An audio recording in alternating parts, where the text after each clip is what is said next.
Morning, Laurent. Morning, Laurent.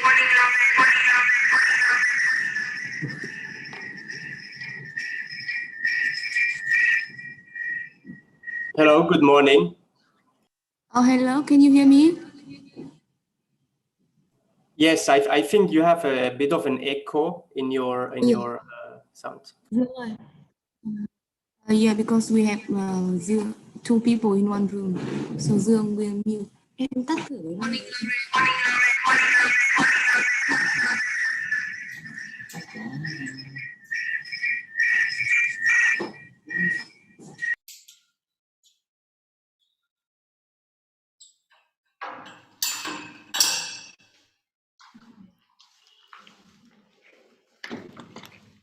Bạn mở cái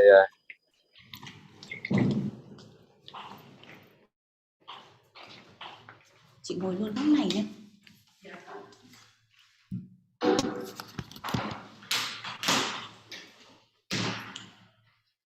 Có khi em không cần bật điều hòa đâu, mở cửa sổ được.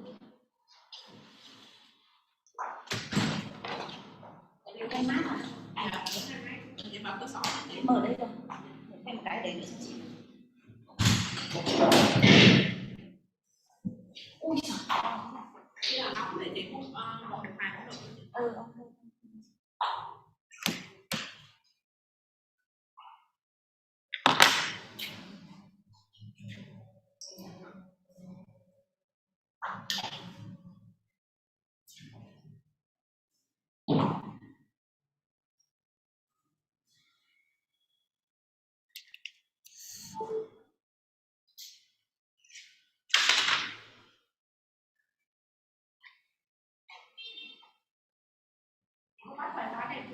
Nó vào được rồi. Hi Linh ơi, can you hear me?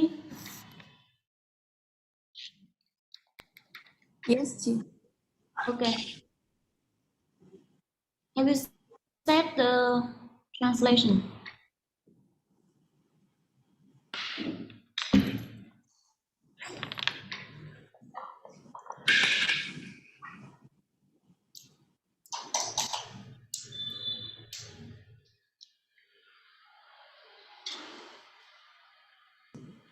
Yes. Chờ một chút em.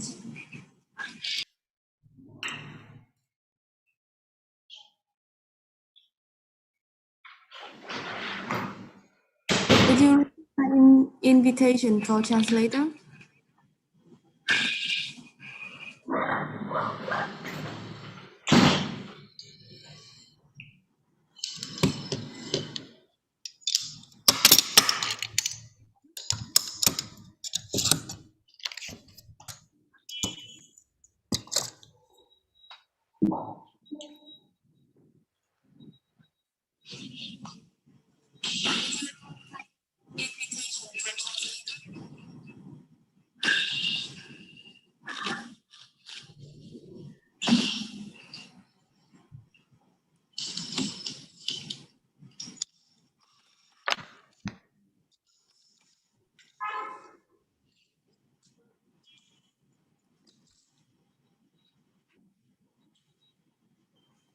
It has not automatically set, and I have to go out.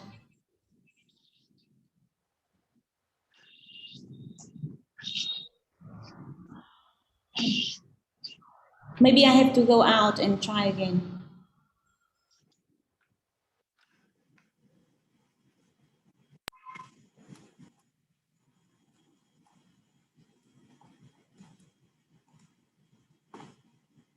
It has not automatically set, and I have to go out.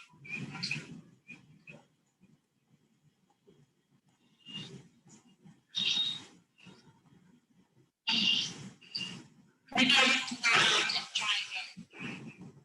Bị echo lại này.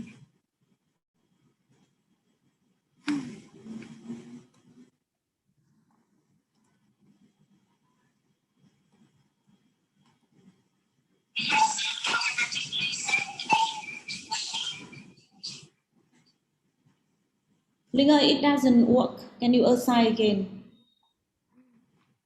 Oh, I have to stop and assign again. Chị kiểm tra trong email chưa? Đây là dùng đường link ở email đấy. Không, có một cái email báo là được assign là phiên dịch ấy. Sáng nay đấy, vừa mới lúc nãy đúng không? Đúng rồi. Được Xin rồi, được. là được. À, vào đây nhưng nó không báo.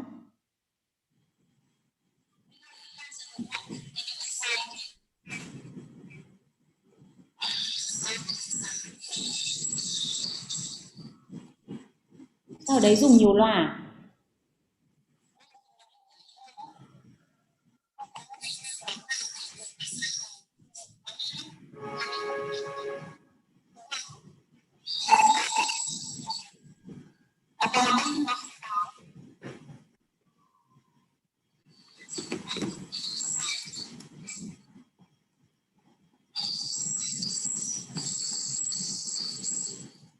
Bao nhiêu người đang ở trong đó?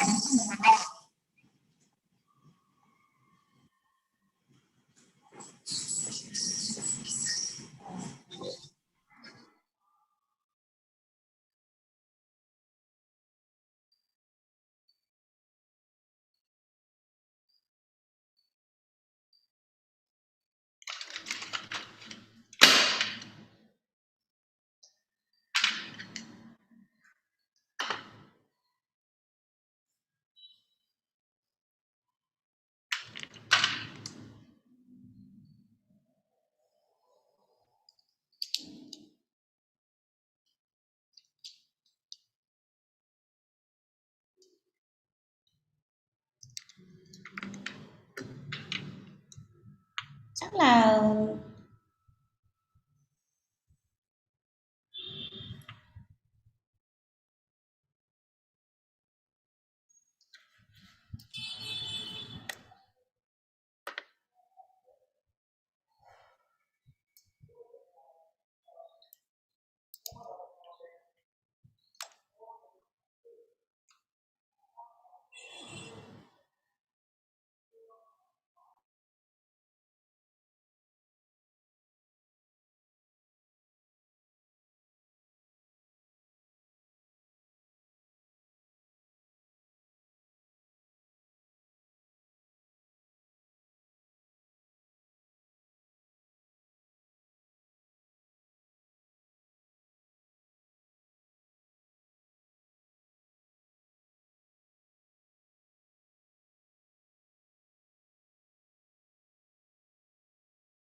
Hi, Laurent.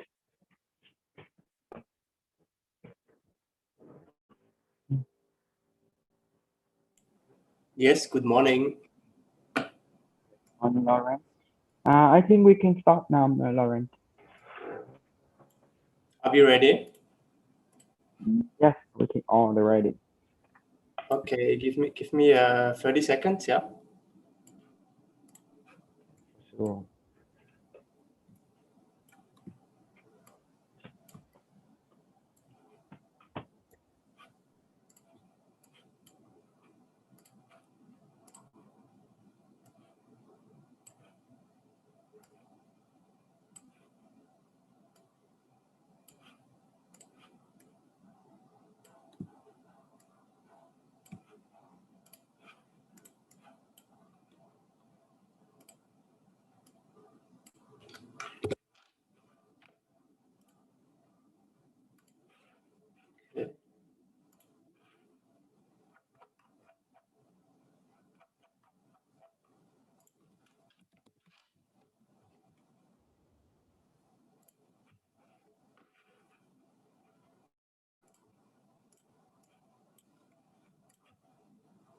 All right.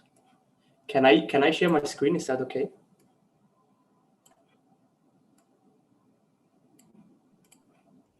Yes, you can say your ring. Okay, perfect. Okay.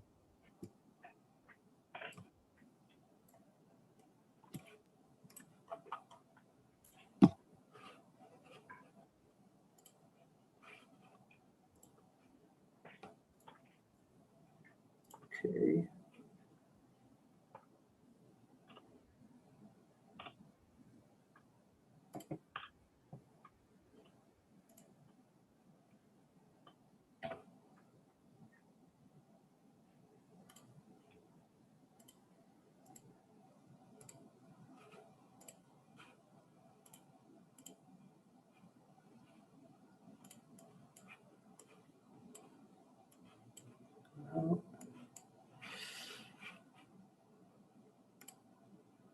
All right, perfect. Now you can also see me. Okay. Yeah. Good morning, ladies and gentlemen. My name is Laurent. I'm the external expert for SIPO for the technical wood sector in Vietnam. Today I give a brief overview on technical wood, on the update of the European market opportunity, but also on global market opportunities. So on the agenda today, I'm going to mainly talk about 2 points. The first point is on a general update on global demand for technical wood, with a focus on wood-based panels, and a quick overview also on current market trends and update figures for the furniture sector. And secondly, I will address the COVID-19 pandemic and some of the trends that are currently emerging on the technical wood sector can try to take some opportunities from. Okay, let's start with my first topic on the update on global demand for technical wood. We did some research on updating the figures. So this is really the newest figures that are available for up to 2019 now. We differentiate here between non-structural panels, and the bottom row that you see are structural panels. Yeah.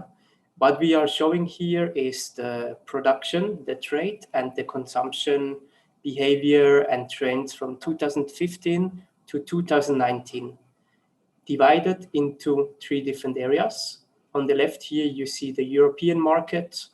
In the middle is EECCA, that stands for Eastern Europe, Caucasus, and Central Asia. And on the right-hand side is the North America market. So what we saw is on the consumption for the non-structural panel products in EECA, there was a bit of an upswing in 2018 and 19 stabilization. In Europe itself, it has been quite a stable market over the last 5-6 years.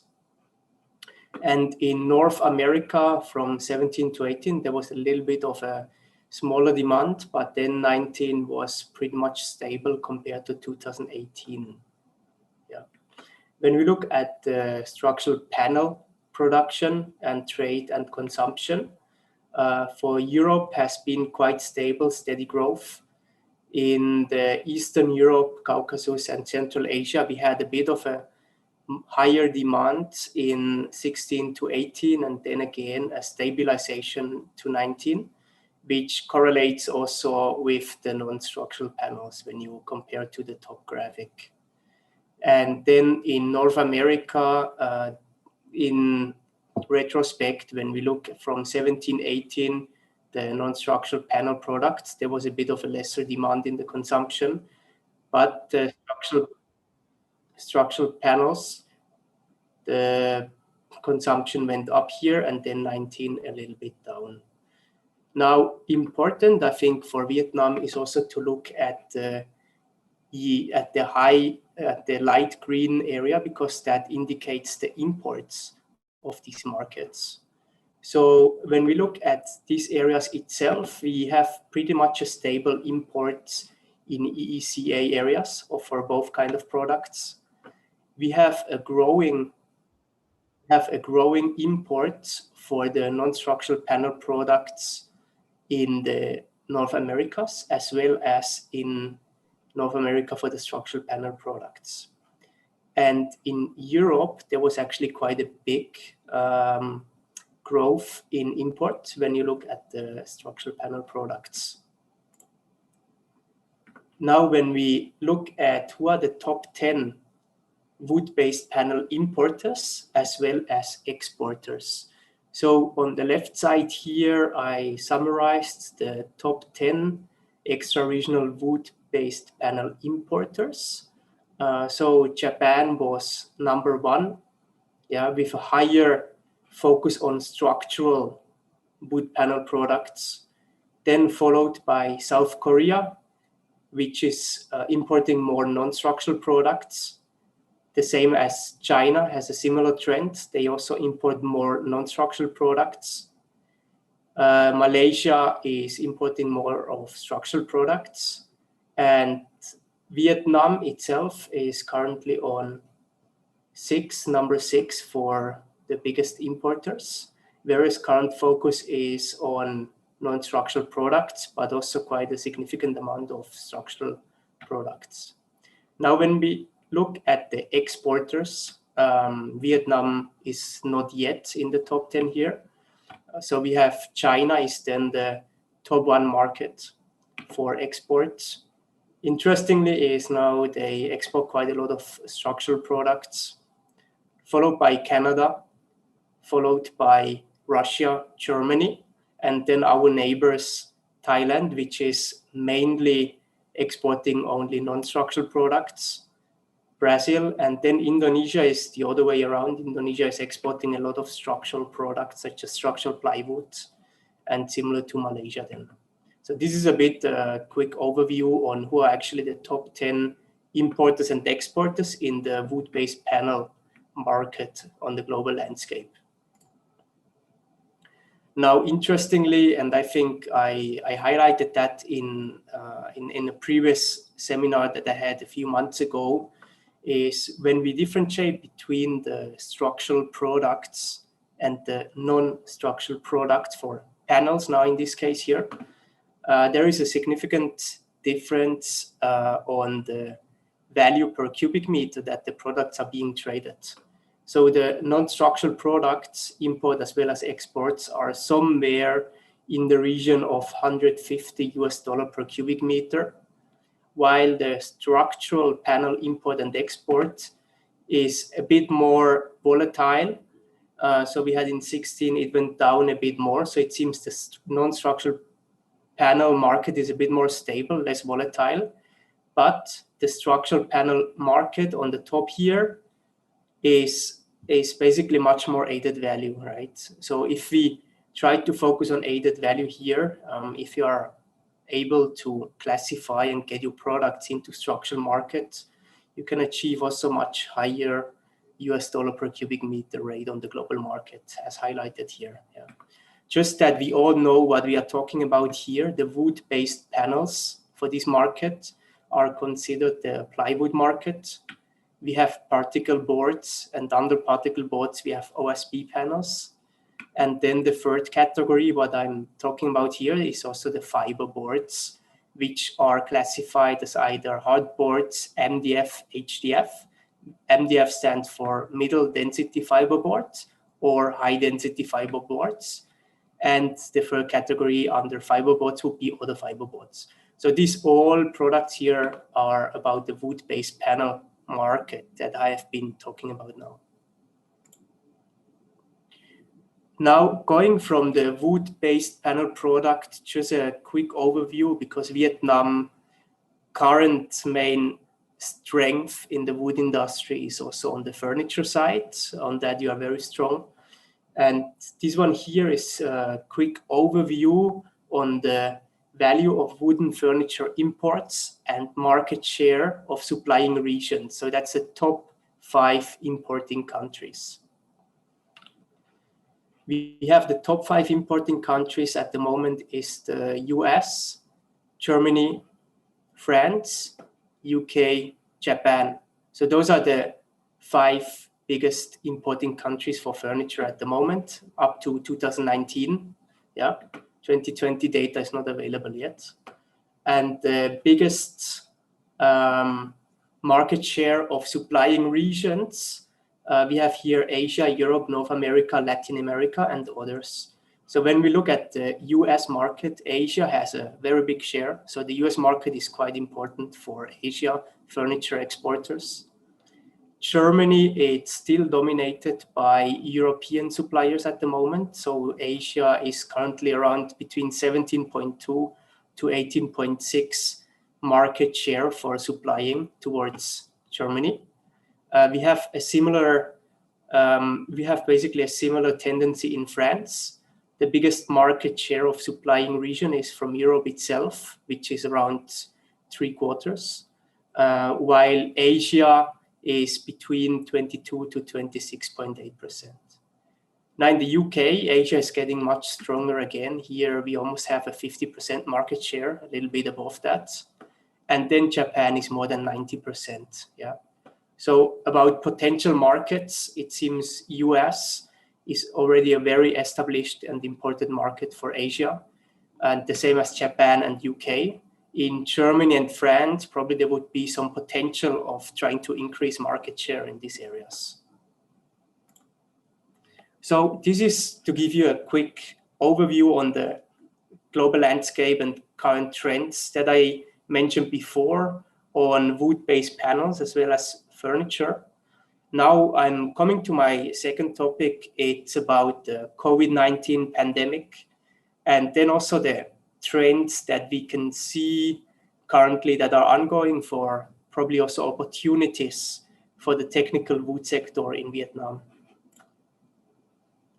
Trends, I think 3 of the main trends that are very visible and important at the moment is sustainability. Sustainability has been an important buzzword, but also an important criteria over the last few years. One reason being the governments need to comply to smaller CO2 emissions, which is beneficial for the technical wood sector if we source wood from sustainably forest management practices. Yeah. So sustainability has already been an important topic before the COVID, but now during the COVID pandemic, sustainability has been even more important. Yeah. At the same time, people are much more aware now of well-being. So well-being, there have been also many studies being done on wood having actually a positive effect on well-being, even increasing productivity improvements. So if you are using wood surroundings in your home or in your office, workers can be more productive. If you use wood in a hospitality area like a hotel, people feel a higher sense of well-being. So that is another big opportunity for the wood sector. And the third one is more like a trend that we see right now, because everything is pretty much fragmented at the moment. We cannot travel anywhere. So the domestic travels the demand for domestic travels are increasing quite a lot in countries such as Australia, but also within the European region and other regions as well. So what does that mean now for the technical wood sector? I think one is the caravan industry. So when we are combining these three words of sustainability, well-being, and domestic travel, it becomes quite apparent that the demand for caravan is increasing quite a lot. People are afraid of going into hotels nowadays. They want to travel safe, but they still want to travel. So a good opportunity for them to travel is basically by their own vehicle that enables them to sleep inside. Yeah. Now the caravan industry, as some of you might know, uses a lot of technical wood products for the interiors. So this is a lot of plywood. It can be block boards, or it can even be bare core. Then you have the veneers on it. So that would again be like a block board or MDF. Yeah. Now, the second trend, besides domestic travel, it's right now we have also, again, because of the government pushing heavily for more sustainability, besides the construction and building environment, the energy sector has currently a huge impact on the CO2 emissions. And one way, especially in Asia, China market is very big for wind turbines at the moment. So the wind turbines, most of them, the rotor blades, they are extremely big, but they also need to be extremely light. So one very common material that is being used in most of the rotor blades is balsa wood. Yeah. Right now, the problem is that the demand is too high. So in some areas, like in Ecuador, forests are being deforested because the demand is just too high. So I think if Vietnam is able, the wood sector is able to bring up a supplement that could supplement or complement balsa wood in this kind of applications, I think that would also take away the pressure on forests and also bring opportunities to Vietnam, by having in mind that the wood has to come from sustainably managed forests. Yeah, so not that the deforestation is also ongoing in potentially in Vietnam. So this sustainability is really the key word here, not only for the application, but also where the wood is coming from. This is already almost the end of my presentation now. So I hope I gave you a bit of an update on current market trends for wood-based panels on the global landscape as well as on furniture. And then two opportunities that are currently arising from the global pandemic at the moment. One being the domestic travel. So there is potential for you to try to supply to the caravan industry. And secondly, it's the energy sector that is increasingly using wood in its rotor blades. So trying to see whether there is any supplementary opportunity to supplement balsa wood, take away the pressure from other forests, and also increase opportunities for the local wood sector in Vietnam. So now I would be very happy to answer any questions if there is any questions from the audience.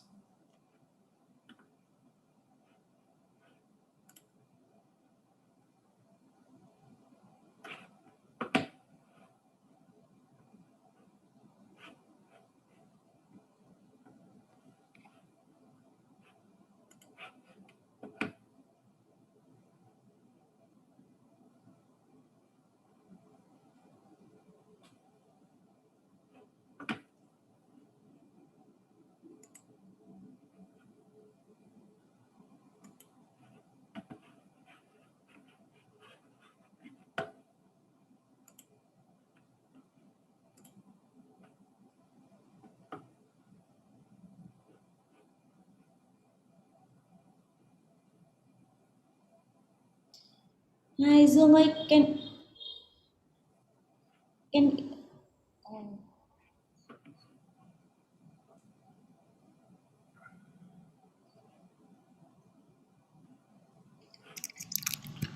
Dương ơi, can you also share your screen from VIFFO to see if participants type the questions there?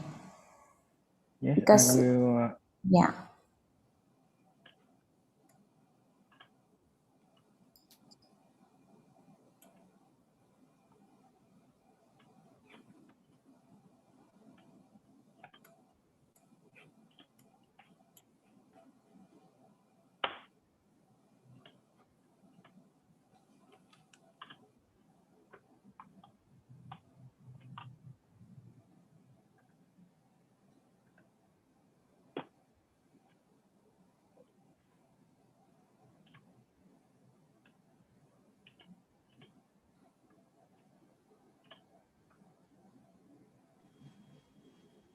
There is one question by putting to me from the BIFA team here. We have some people staying here together. It's the first time they have heard about the balsa wood and not sure about the type wood and want to ask, do you have any other type similar to balsa which is available in Vietnam and can be supplied for sustainable furniture or sustainable outdoor product? Yeah, they want to explain more about that type of sustainable wood, sustainable panel. Yeah, I think balsa would also be able to grow in Vietnam too. So I would have to check what is the current availability of balsa. But some of the audience, Alo. if you are also connected with Dạ, the anh Thành forestry em chưa side. thấy ổ mình like trên cái phòng của VIFFO hả?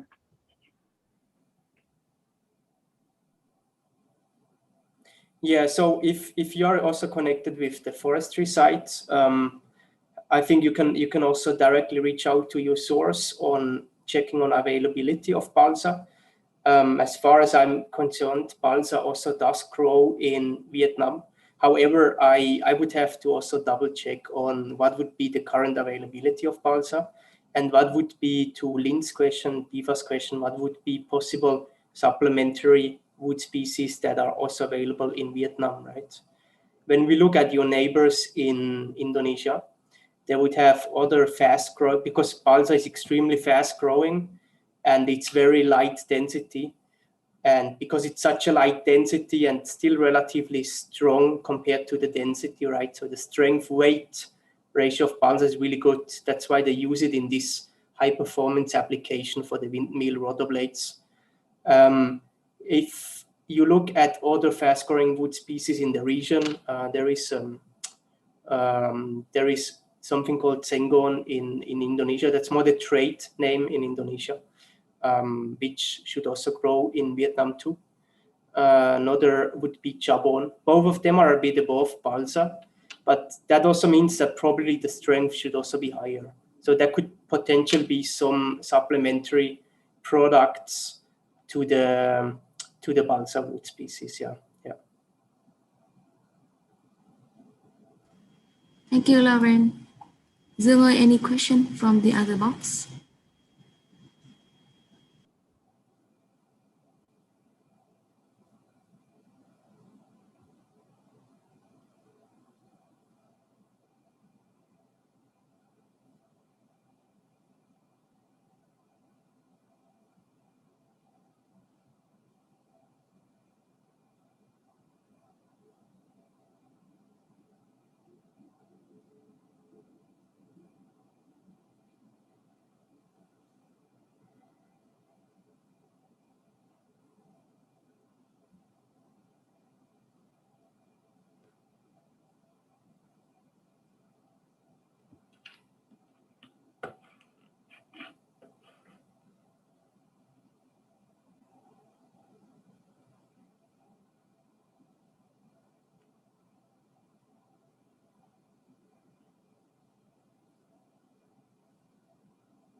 Any other questions?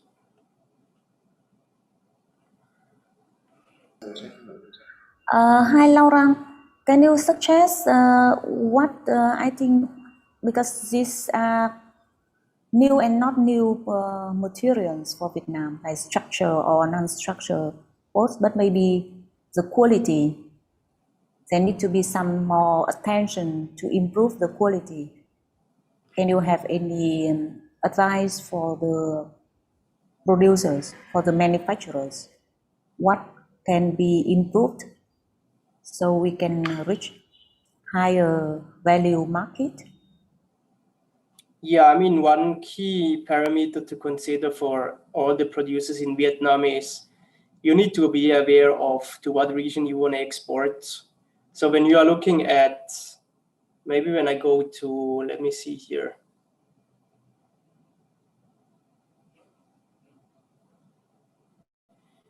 Yeah, when I stay on this side here, you see that the European market is very big, and the export has also been increasing for structural wood panel products.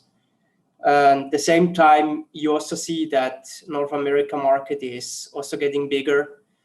So looking at all the sustainability trends, the tendency will be that the market will grow even further the next few years. So for every producer in Vietnam, the key is to know to what country or region you want to export. So if you want to export to the European Union, for example, then you need to be aware of what are the quality requirements of these markets. That's point A. So usually they would follow the Eurocode. That means you will also most likely need to follow the Eurocode. Secondly is the sustainability requirements, and those are getting more and more important. So in the European market, besides all the quality requirements, the European buyers put also a lot of importance onto sustainability. And how to guarantee sustainability, there are different labels around. Some of the most prominent ones that you might know are probably FSC or PEFC. So for the Vietnamese producers, to try to answer your question, I think you need to be aware of what market you want to penetrate. If you want to penetrate European market, then you need to know from European buyers what are their quality requirements, what norms and codes they follow, and then you just follow these codes when you do your production, because they will be within the codes or Euro norms.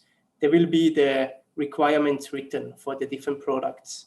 At the same time, you need to be aware of the sustainability requirements.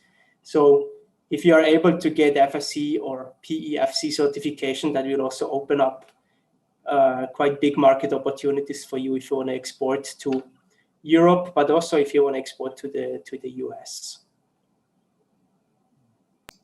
So any special difference between US and Europe? Maybe US is easier, right? Yeah, generally the European market is a bit more stringent. You do need, for the quality wise, I do not want to say that one is better than the other one. Each one has its own code. So you would have to follow the codes. Or for example, if you are exporting to Japan, right, you would need to follow JAS code, for example. If you want to export to Europe, you need to follow Eurocode. If you want to export to America, you need to follow the American code. But that's then also a matter of interchange of information between you as the exporter and the buyer in this market. And the best way how you can learn is by having information exchange with a potential buyer, so they can let you know on what are their requirements and whether you can meet, and if you cannot meet, what are your next steps in order to achieve the requirements. Yeah.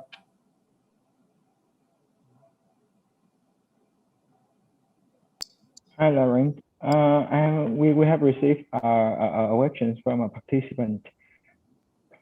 They say that you have mentioned about the trend of the markets after the COVID-19 pandemic.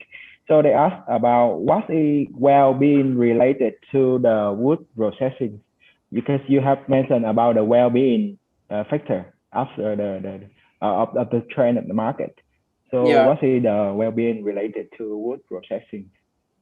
So it's a very good question. Well-being, you know, sometimes you have tangible benefits, sometimes you have intangible benefits. Well-being is somehow in between, but there has been a lot of studies done on well-being having a positive effect on people being around wood, right? So to your question on what well-being has to do with the technical wood sector is basically by having the appearance of wood in your room, you increase the well-being of the people who live in this room or who work in this room, right? There are even, so this is important when you as an exporter focus on, for example, the hospitality sector, which could be resorts or hotel development, right? So now knowing that well-being and wood are somehow correlated, so that means when you use more wood, people feel more sense of well-being within this wood house. Yeah. So for hospitality sector, that would be possible benefits that wood sector can reap out of this well-being. The other one is the office spaces, because there have been some studies done that also say that productivity can be improved by workers if they are in a room that is surrounded by wood rather than having a cold concrete room. Yeah. So it is somehow in between tangible and intangible benefits. It's not directly measurable what direct impact it has, but it's a market trend that well-being and wood are correlated. Yeah. Okay.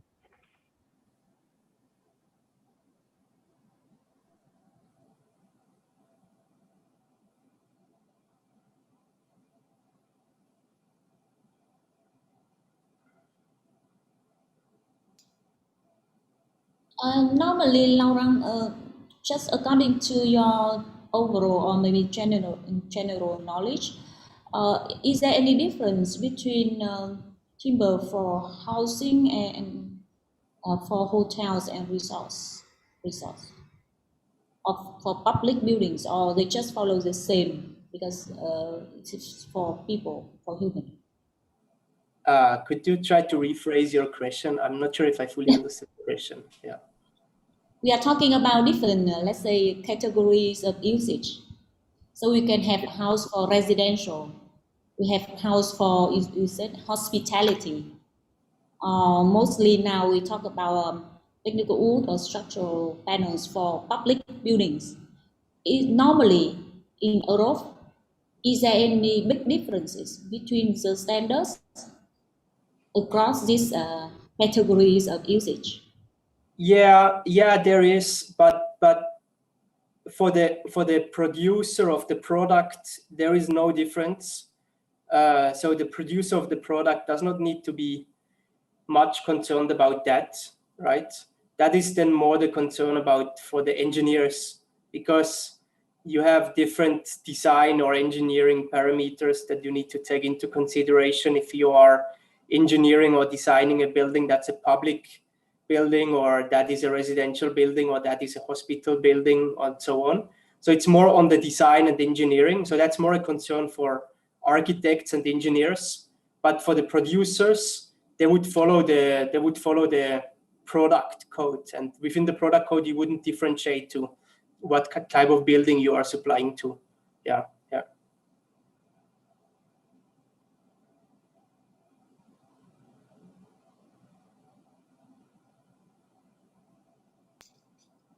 You mentioned about caravan, which is very interesting. But do you have any other specific examples of brands? Because I think maybe for Vietnamese manufacturers, this today is like a general knowledge. But maybe if they want to study more specifications of caravan or vehicles, any company, our manufacturers can come and check. Trang, I think your connection broke up. Sorry. Oh yeah. I'm sorry, I don't have good connection. So can you suggest any specific brands for caravans using technical wood, for example, so we can There learn is, more specific? yeah, there is a market there is a big market in Germany. So I think that would be more like a follow-up session where we can try to shortlist possible caravan manufacturers. So Germany is producing, German market is big there. At the same time, you have also a caravan market in Australia too, yeah, and in the US also growing.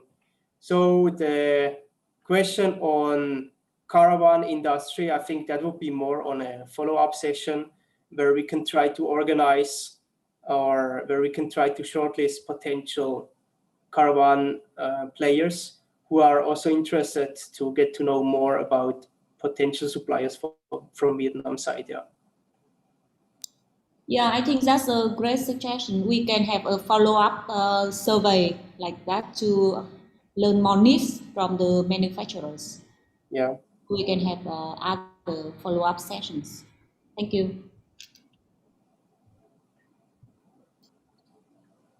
Okay, so we got a new question from participants. They're asking about so is there an increase in demand for the hospitality furniture because their company did not receive any order due to the crisis in the travel of the COVID-19 period. So what is the question? I'm sorry. I will. Okay. Is there an increase in the demand for the hospitality furniture? Oh, within this specific sector, I haven't looked into the hospitality sector for furniture, so I'm unable to answer this question at this moment of time. Yeah. But one trend that's obvious is the domestic travels are increasing. For the hospitality sector, I mean, generally what I can say is projects are a little bit slow on the hospitality side because hotel brands are still struggling with the pandemic. They still cannot fully open. So the hospitality sector at the moment is still quite slow globally. Yeah.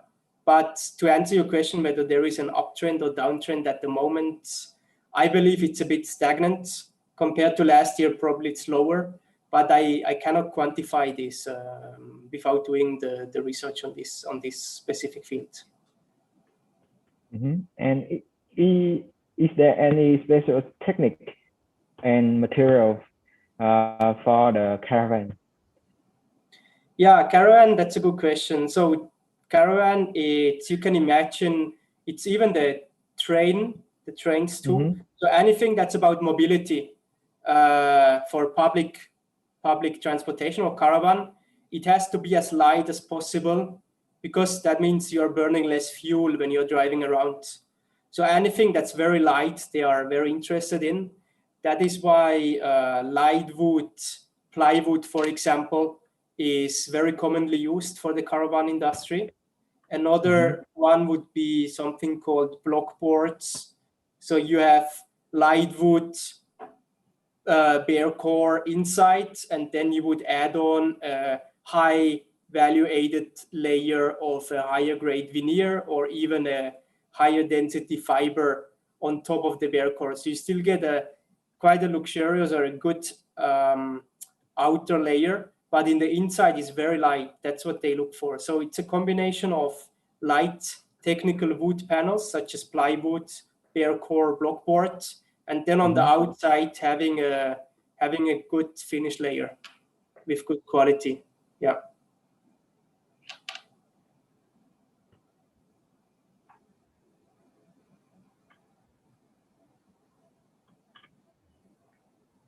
And is it much different from home furniture about a caravan? Yeah, the thing is when you look into the caravan, most of the kitchenettes that you have inside they are not solid wood usually, because solid wood would be hardwood commonly, and then you have a lot of weight inside. So not the only way, but one possible way how to make the caravan lighter is by having light wood or lower density wood inside of your panel or furniture, and then on the outside you have a high quality layer on it. So you combine the two materials. But if you have solid wood, the weight would be higher. The weight would be higher, and that is usually not what they are interested in. Yeah.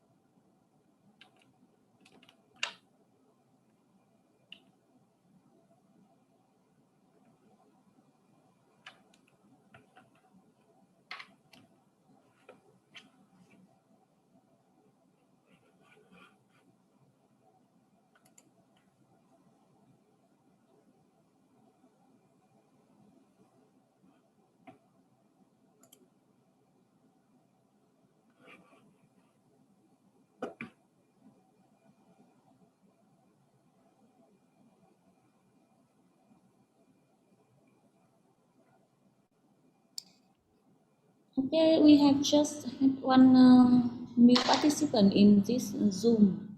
I don't know whether he or she has any question.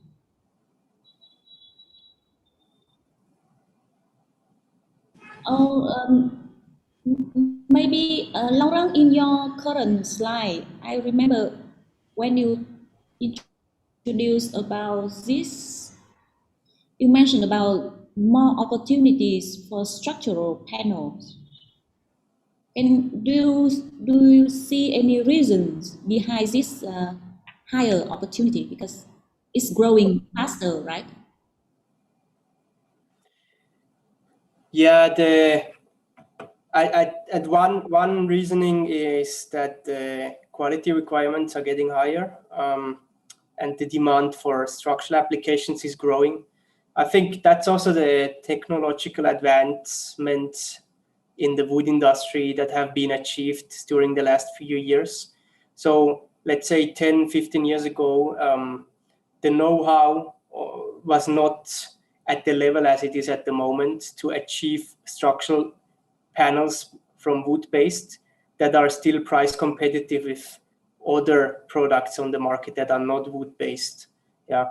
So I think to get into non-structural products, it's like the entry level, because I think the quality requirements are lower. But you can also see it also represented by the price here. The price is also lower. And it also says it's also a bit less volatile, which also tells me that the market for non-structural panel products seems to be more mature than the market for structural products. Because when you have a market that is a little bit less mature, so let's say it's immature, you might have a bit more volatility in the market. Yeah. So that's usually some of the indications of a growing market, that it's more volatile. So that's also a bit represented here by the structural products market. So I think it's still compared to the non-structural product market, to answer your question, it's still relatively younger market, and I think that's why there is also growing demand there, because we haven't been supplying to this field that much as we did with non-structural panels before. Yeah. Yeah, interesting. Thank you. Yeah, I guess someone wants to introduce something to us. Yes, one member from VIFFO team is sharing the screen to showing you how the VIFFO look like. And as you can see on the screen, the live webinar is showing on the virtual lobby. And it's just after the opening ceremony. Oh, that's amazing. Very well done. Yeah.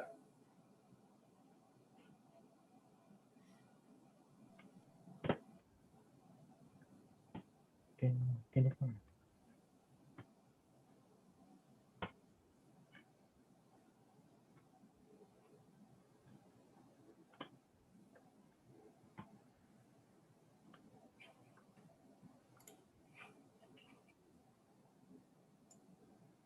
There is one question for you in the chat. Can you check? Yes, we.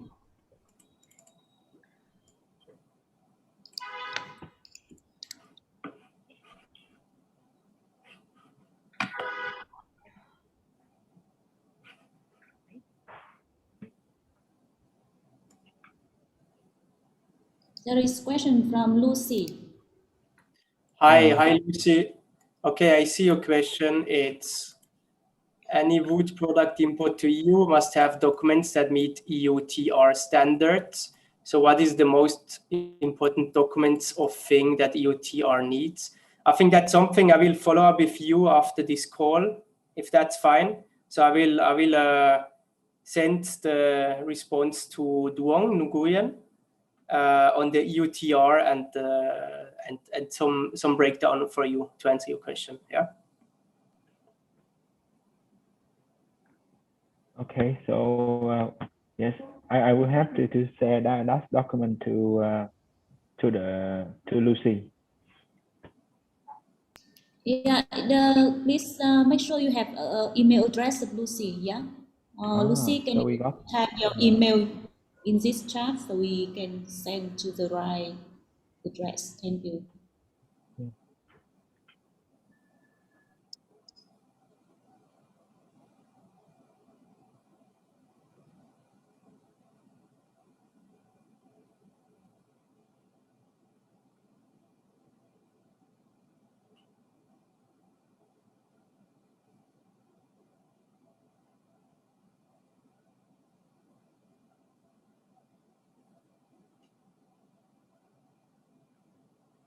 Are there any other questions?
Okay, we got an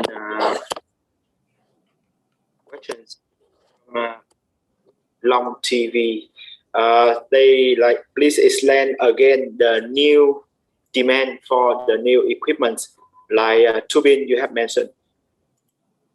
Yeah, the wind turbines is so you can imagine here on the left is the example of a wind turbine, like a normal one. Then you have the so-called rotor blades, which are these wings here, which you have several of them at one wind turbine. And globally, most of these wings, they have quite a big portion of balsa wood inside, because balsa wood has an excellent weight to strength ratio. It's extremely light, and the ratio to the strength is very proportionally high that's why one of the reasons why they use balsa wood. They also combine it with carbon fiber reinforcement and other materials.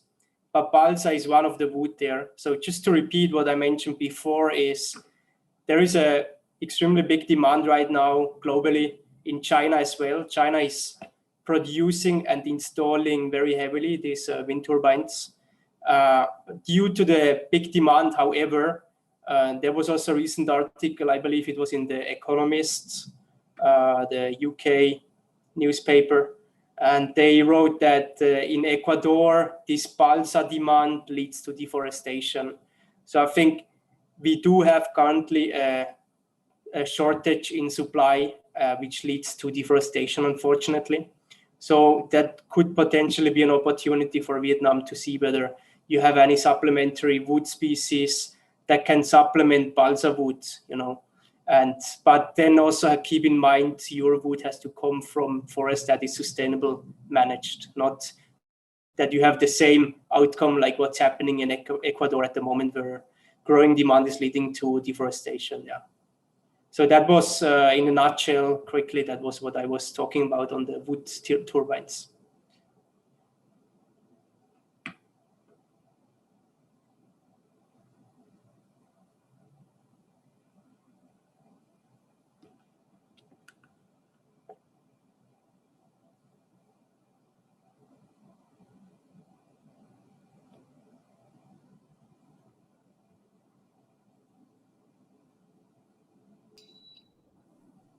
Okay.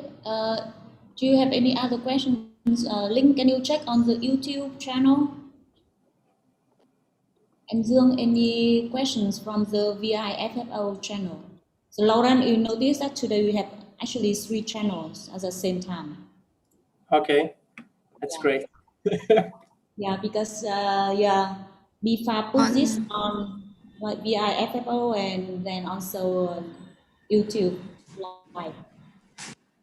Yeah, on YouTube, there one request from the viewer that can they have your slides with figure. So can they share their email address? We can send Okay. slide. Okay, so I will answer to them that we will share the slides after the webinar. Yeah, Thank if we can get I think if you get the email addresses, and then we can follow up with Okay, them. we will share after the webinar.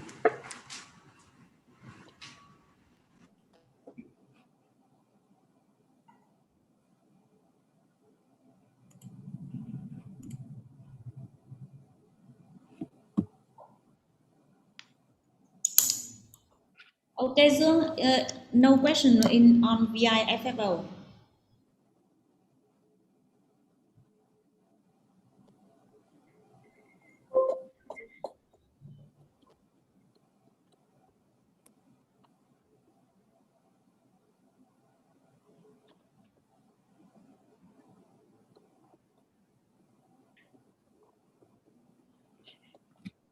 I think if not, then we can echo. So it seems there are different questions on different, let's say, new application introduced by Laurent today. So, and Laurent, you mentioned about the possibility for follow-up session. But how we should proceed? Do you have any suggestion or advice? Because one of the idea I raised earlier that we may circulate maybe a summary notes with some photos of your sharing. Yeah. And then we can have a needs assessment. Yeah. I mean, it will be good, I think, to collate the email address of the participants, and we can do a follow-up survey on the points, you know, like a Google survey on the points that were interesting for them.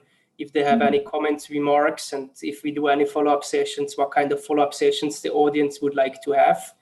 And then on that, based on that survey, we can take it from there. What do you think? Yeah, I think that may be maybe the way we should try to ensure we can address the most current critical, let's say, yeah, the most Hương, how about interesting you? That way of circulate the follow-up is okay for BIFA as well? Yes, for sure.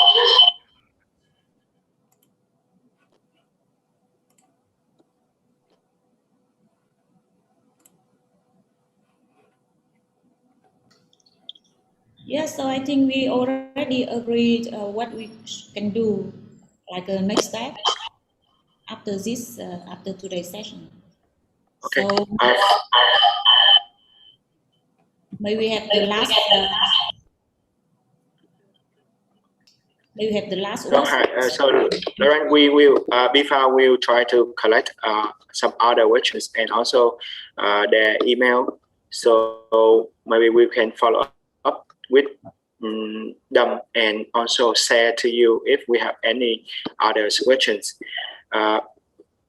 Yes, and you know that our webinar, the viewer from like the tomorrow or the next day, they can watch again, and maybe they will like have some questions about our webinar, and I will try to collect that and also share to Miss Lin or share directly to Mr. Laurent. Sure. Okay, sounds good. Yes, so I think that's good for today. So maybe we have your last words from BIFA. For SIPO, we thank you very much, Laurent, for helping us to arrange at your time and to prepare the content for today's session. Thank you. Okay, hopefully it was interesting to the audience, and if we take it strategically from here, I think we can also get a response from the audience on what topics you want to know more about and what are your needs, and then we can address that in follow-ups. Thank you very much. We will. Yeah. Thank you, Laurent.